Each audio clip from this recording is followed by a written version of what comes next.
6월 3일 복된 이 아침 하나님께서 우리에게 주시는 귀한 말씀은 고린도전서 1장 18절에서 31절의 말씀입니다.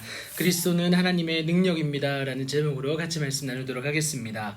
바울이 그리스도의 십자가가 헛되지 않게 하려고 어떻게 합니까? 말의 지혜로 하지 아니하고 복음의 핵심을 전하게 됩니다. 그 십자가의 도를 전하기 위해서 힘썼던 바울입니다. 그런데 이 십자가의 도가 세상에 속해서 멸망에 가는 자들에게는 미련한 것이 된다고 하는데요. 여러분, 아무런 소득이 없는 무익한 행동처럼 보여지기 때문에 그렇습니다. 하지만 여러분, 구원을 받는, 그래서 영생이 허락된 우리에게는 하나님의 능력이 된다라는 것을 분명하게 얘기하고 있습니다. 예수 그리스도는 구별 없이 모든 자에게 드러난 하나님의 능력이다, 또 하나님의 지혜다라는 것도 분명히 말하지 않습니까? 이것에 대해서 바울이 설명하는데요. 뭐라고 합니까? 여러분, 하나님의 어리석음이 사람보다 지혜롭다고 합니다. 하나님의 약하심이 사람보다 강하다라고 말해요. 세상의 지혜가 더 우위에 있는 듯 하나 여러분, 하나님 앞에 한계가 있을 수밖에 없다라는 겁니다. 그 이유는 다른 것이 아니라 20절에 보시면요, 하나님께서 이 세상의 지혜를 어떻게 하십니까? 미련하게 하셨기 때문이다라는 것을 말하고 있는 겁니다. 그래서 결국 폐하여질 수밖에 없다는 것도 우리가 알 수가 있는 것이죠. 그래서 결국 우리에게 남는 것은 여러분, 다른 것이 아니라 우리를 구원하신 하나님의 능력이신 예수 그리스도만이 우리에게 남는 것이다 라는 것을 말하고 있습니다. 그런데 여러분, 이 또한 우리의 노력으로 주어지지 않는다는 겁니다.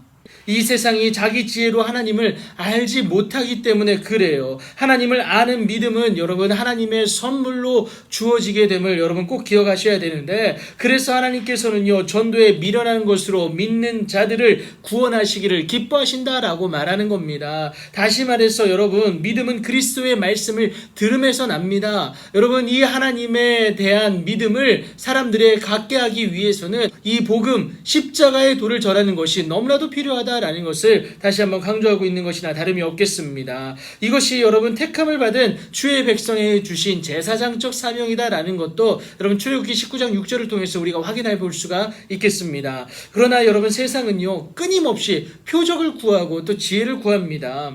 십자가의 도인 오직 예수 그리스도만으로는 만족을 못하기 때문에 그런데요, 여러분, 하나님이 우리에게 주신 최고의 기적과 최고의 사랑은 여러분, 오직 예수 그리스도뿐인 줄 믿으시기 바랍니다. 그것을 전하는 사명을 우리가 가지고 있는데요, 하지만 예수 그리스도가 여러분, 유대인에게는 거리끼는 것이 되고요, 이방인에게는 미련한 것이 된다라고 얘기합니다. 여러분, 다른 게 아닙니다. 예수라는 그 사람을 유대인들은 자기들이 직접 못을 박았고요, 여러분, 이방인들에게는 정말 높은 철학적 지식이 있다 보니까 이 복음의 도가, 십자가의 도가 너무 미련해 보이는 것 같았습니다. 하지만 오직 부르심을 받은 자들에게는요, 유대인이나 헬라인이나 상관없이 그리스도는 하나님의 능력이 되고 또 하나님의 지혜로 그들 가운데 드러나게 될 줄 믿으시기 바랍니다. 여러분, 고린도 교회 성도들만 봐도요, 여러분, 육체적 조건만 바라만 봐도요, 그들이 어땠느냐? 지혜로운 자가 많지 않았고요, 능한 자가 많지 않았습니다. 문벌 좋은 자도 많지가 않았어요.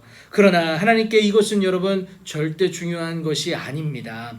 오히려 세상에 미련한 것들을 택하시고요, 세상에 약한 것들을 택하신다고 말씀을 하세요. 더불어서 세상에 천한 것들과 멸시받는 것과 없는 것들을 택하사 하나님이 어떻게 하십니까? 여러분, 지혜 있는 자들을 부끄럽게 하시고요, 강한 것들을 부끄럽게 하실 뿐만이 아니라 있는 것들을 폐하시는 그 모습까지 하나님이 우리를 통해서 드러내신다라는 겁니다. 시편 20편 5절 말씀에서 하나님의 이름으로 우리의 깃발을 세우시는 그 주님의 놀라운 은혜와 능력이 우리 가운데 있다라는 것, 이것을 말하고 있는 겁니다. 결국 아무 육체도 하나님 앞에서 자랑하지 못하게 하기 위함이다라는 것도 분명히 말하지 않습니까? 그래서 바울은요, 무엇을 자랑하라고 얘기합니까? 주 안에서 자랑하라 라고 말을 하고 있는 이유입니다. 여러분, 하나님으로부터 나서 그리스도 예수 안에 있는 우리에게 예수님은요, 지혜와 의로움과 거룩함과 또 구원함이 되신 줄 여러분 믿으시기 바랍니다. 그래서 우리의 자랑은 오직 예수 그리스도만이 될 수 있다는 사실 기억하시고, 그리스도는 하나님의 능력이고 여러분, 우리의